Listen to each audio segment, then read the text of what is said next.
Just when you thought it was safe to go back in the water. Shark Week arrives at the SWRC, so let us speculate on 3 B-movie sharks. Hello everyone, and welcome to the Speculative Wildlife Research Center. We all know B-movies, and if you don't, go watch them, dude. Low budgets and lower expectations allow these movies to get away with some of the craziest monsters ever committed to page or screen, and sharks seem to have become one of the greatest darlings of this genre. So let us take a look at 3 examples on our Spec Evil style. Please consider liking and subscribing to help our channel stay afloat among a sea of shark algorithms. And now, without further ado, let's get started.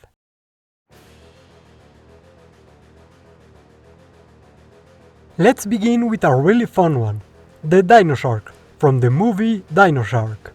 And let's be honest to ourselves, this is not a shark.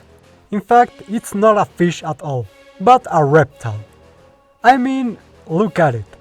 This is even supported by its ability to resist drastic changes in salinity. I propose this is an ancient species of crocodilian adapted to an exclusively aquatic lifestyle, which evolved during the late Miocene, its front limbs turning into flippers and its tail having developed a fin to help it swim. As per the movie, these animals are born in colder, Arctic waters, and there is precedent for baby reptiles, such as turtles, being able to survive freezing waters thanks to the high concentration of glucose in their bodies. Once born, the dino sharks will begin migrating towards the warmer waters of the Pacific Ocean, feeding on highly caloric prey, such as seals and belugas, although it will also feed on anything else it can if this type of prey is not available. As it feeds, it will grow to incredible sizes, and the lethal combination of its bodily adaptations and large brain will allow it to use a diversity of hunting strategies. The most common one would involve approaching prey unseen thanks to its coloration and counter shading, to then close the distance with a quick burst of speed. Its flexible neck, deep skull similar to that of other crocodilians and serrated teeth will allow it to carve deep into the flesh of its prey, and rip off a big chunk of flesh in a matter of seconds. With small prey, this will be immediately lethal, allowing the dino shark to go after several prey and pick the remains afterwards. But with larger prey, such as whales and their calves, the initial bite will cause profuse bleeding, after which the dino shark can follow its prey and wait for it to be weak enough for the feast to begin. While adapted to short bursts of speed over long-distance swimming, dino sharks can also be seen actively pursuing prey if they need to, and even jump out of the water in a manner similar to dolphins or other crocodiles, which would be very helpful when hunting land-based prey, and its lateral flexibility would allow it to maneuver through rivers, estuaries and mangroves when hunting. The scutes of this animal, while still working as a defense against strikes from prey or other predators, also channel water flow to make these animals much faster while swimming.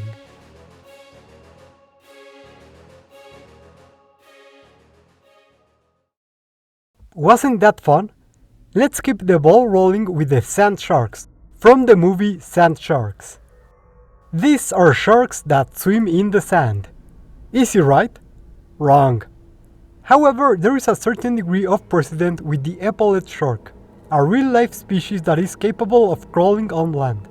And our sand sharks would be closely related to these ones, although much larger, so as to be able to freely snack on beachgoers and other large animals.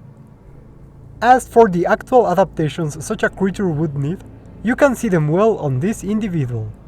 Its denticles, tiny scales on the skin of sharks, have fused together and adapted into a hard armor that covers their body, resisting the constant abrasion caused by the sand as they swim through it. Their already streamlined body helps them in this purpose, although aided by a much stronger, muscular tail that allows them to propel their massive bodies through this medium. Of course, other adaptations are also needed for the shark to function aside from its locomotion alone. And one very important aspect is their ability to breathe. Like their close relatives, These sharks are capable of surviving for long periods of time without breathing, in excess of a couple hours, with their gills keeping small amounts of water inside them while the sharks venture onto land. Yes, like amphibians, the distribution of these sharks would be restricted by their need for water, as they will have to return regularly to breathe. Because of this, the sand sharks are limited to coastal areas and deserts with large underground bodies of water.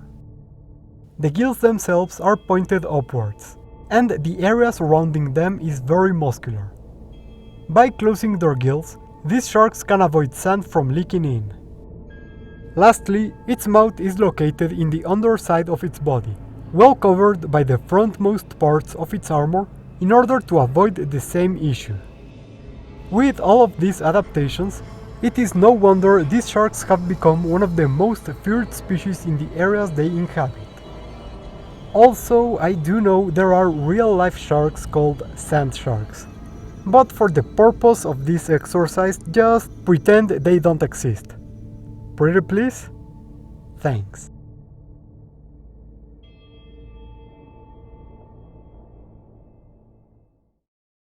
Let us finish with one of the most well-known B-movie sharks, the Sharktopus, from the movie Sharktopus.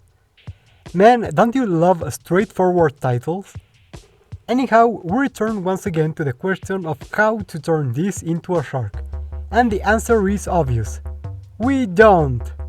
Yes, this video is made of lies. Instead, we will grab onto the octopus part of the animal and turn this into a cephalopod. Of course, this is a very divergent kind of cephalopod, with its body being heavily rearranged to help it adapt to a much more mobile predatory lifestyle.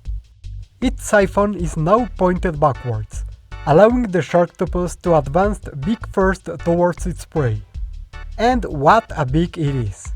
In order for this beak to look and function like a shark's jaws, it has become much larger, stronger and serrated, giving it a streamlined silhouette and the tool needed to rip large prey into shreds. Of course, having become such a formidable weapon, the Sharktopus no longer needs the venom most of its relatives have, relying on brute strength alone.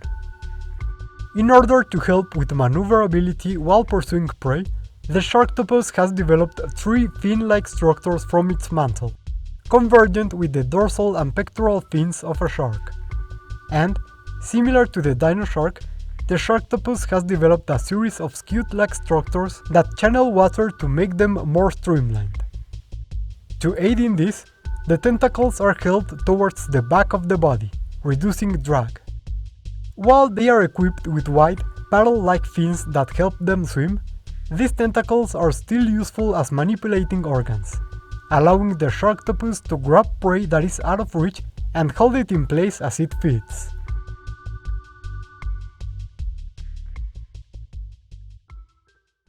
And that's it for a speculative biology look into some funky shark monsters. I can't believe we've only made like one shark episode before this. Huh, we should make this more often. Anyhow, as mentioned at the beginning, it's crazy the amount of shark monsters that have been created, and today's selection was, if anything, rather tame compared to the full extent of their craziness. They don't even resemble sharks that much, as you can see by the fact that only one of our sharks ended up being an actual shark. However, the magic of convergent evolution makes it so that we all can be sharks if we really put our hearts into it. This was a really fun episode to work on, so let me know if you enjoyed it as well, and if there are any other B-movie sharks, or any other monster that you'd like to see on the channel. Of course, here's a big thank you to everyone who commented asking for this episode. And to those who didn't, well, why not? And also, thank you to our researchers and research associates who support us through Patreon and YouTube memberships, and who voted for these three sharkos among a diversity of possibilities in one of our community polls. A special thanks to Glarn, who suggested this concept and helped in taking notes for the specking on these creatures. If you enjoy our videos, please consider joining in. It greatly supports the channel. And you also get some nice perks in the process, like seeing all of our creatures and videos ahead of time, as well as helping us choose future episodes and figure them out. Or you can also like, subscribe, or write a comment telling me any type of creature you would like me to give the Spec Evo treatment in the show. Any of those really help the channel a lot. But before we go, when you are surfing the seas of the internet, you can encounter dangers even greater than sharks, like hackers. So to help you against such threats, you can count on today's sponsor, NordVPN. NordVPN helps protect you by changing your IP address, securing online traffic through encryption, blocking malware and trackers, warning if your data has been compromised, and a ton more benefits, keeping the evil hackers at bay. So click the link on the description and get NordVPN to regain your internet security, and also support the channel in the process. So if you already clicked and you are already safe, then that's all for today. Thank you all for watching, and see you next time on the Speculative Wildlife Research Center.